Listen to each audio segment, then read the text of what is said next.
It is being billed as the main event of the G20 Summit in Osaka, and you'd be hard-pressed to argue that it isn't. A super high-stakes sit-down between US President Donald Trump and his Chinese counterpart Xi Jinping will happen in Japan on Saturday. It should come as little surprise that their prolonged and increasingly bitter trade spat will be front and center of discussions as the world eagerly anticipates the results. Lee Min-sun reports.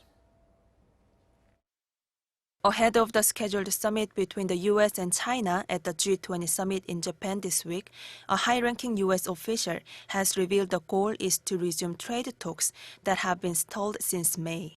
According to Reuters, the U.S. thinks the Osaka meeting is a prime opportunity to get trade talks with China back on track. Chinese Foreign Ministry also said Beijing and Washington's trade negotiators have talked over the phone and the two sides are working closely under their leaders' instructions. This comes after it was confirmed Tuesday that U.S. President Donald Trump and Chinese President Xi Jinping will hold their summit on Saturday.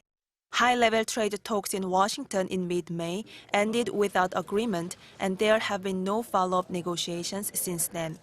Instead, Washington increased its 10% tariffs to 25% on $250 billion of Chinese goods imported to the United States. In retaliation, China imposed its own 25% tariffs on $60 billion of U.S. goods.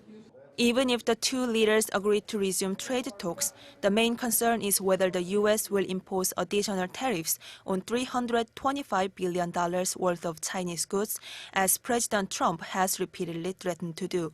The U.S. official emphasized that Washington will not accept any conditions on tariffs, but said they might agree not to impose additional tariffs as a show of goodwill.